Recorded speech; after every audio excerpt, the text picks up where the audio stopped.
Good morning everyone. I am Dr. R. Bhanupriya, PGP College of Engineering and Technology.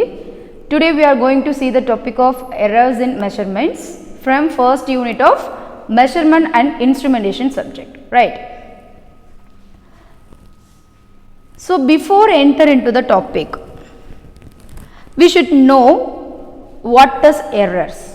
So commonly we know that errors are difference between the actual value and the measured value, right. So same thing in measurement also, errors are differences between the actual value of something and measured value, right. So errors are classified into three main category. First one is gross error, second one is systematic or cumulative error, third one is random or residual or accidental error.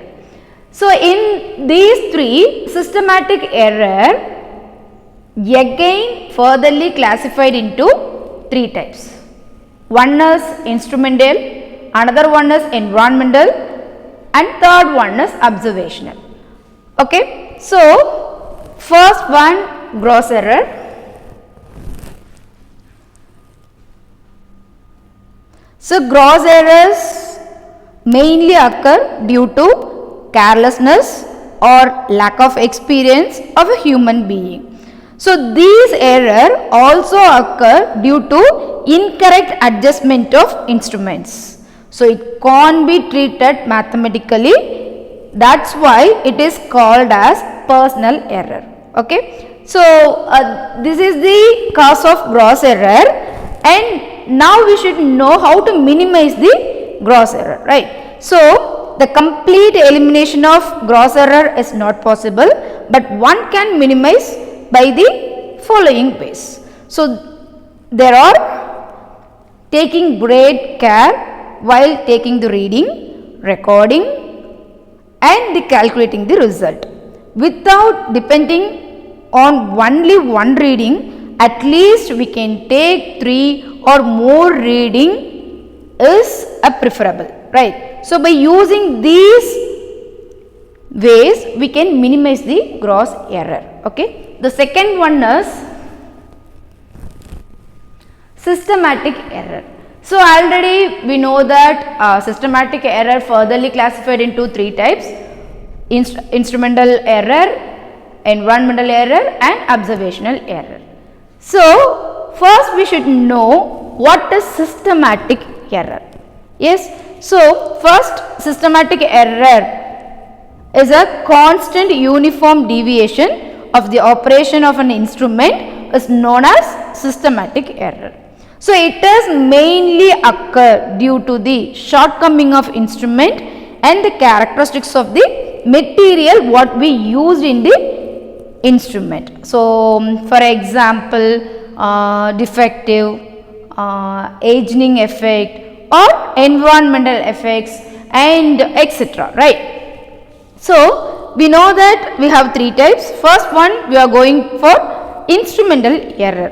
So instrumental error can mainly occur due to three reasons.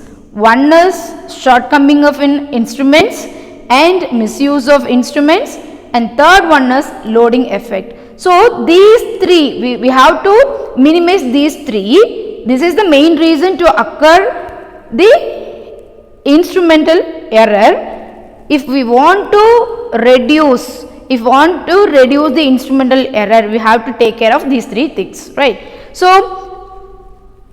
and one more thing, we can minimize the error, that is instrumental error, that is selecting a proper instrument and planning a proper procedure for the measurement, recognizing the effect of such errors and apply the proper correction factors, calibrating the instrument carefully against the standard value. So these are the ways to minimize the instrumental error. So next one, environmental error. So environmental error mainly occur due to the condition extend to the measuring instrument. Environmental changes, mainly we can say this is an environmental changes. What are the environmental changes occur? If it is occur now, we can get the different value, that is measured value different and the actual value is something different, right? So it is fully based on the environmental changes. The various factors resulting these environmental errors are temperature changes, pressure, thermal EMF, aging of equipment and the frequency sensitivity of an instrument. So how to reduce the environmental error? There are some ways, right? First one, using the proper correction factors and using the information supplied by the manufacturer of the instrument. Second one is using the arrangement which will keep the surrounding condition constant. And third one is reducing the effect of dust, humidity on the component by sealing the components in the instrument. And fourth one is using the equipment which is immune to such environmental effects. So, and third one is observational error. So, these errors introduced by the observer.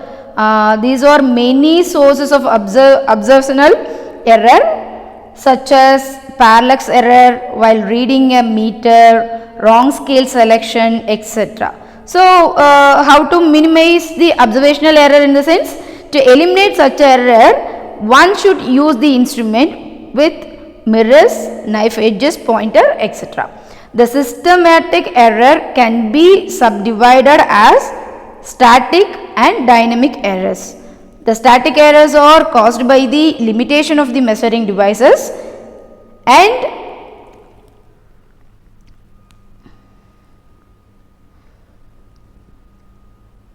the instrument not responding fast enough to follow the changes in the variable to be measured.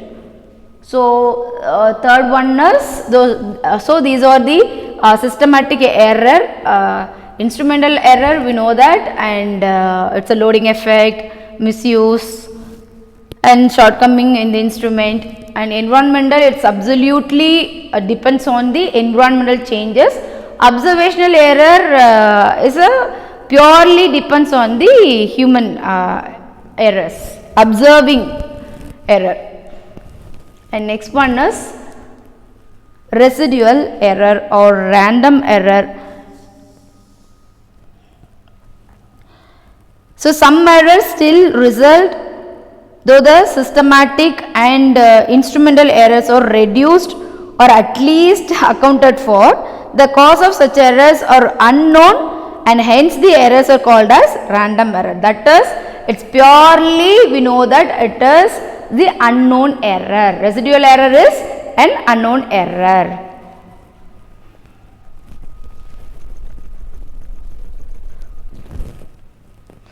So, here it is a residual error. This is also known as random error. Okay.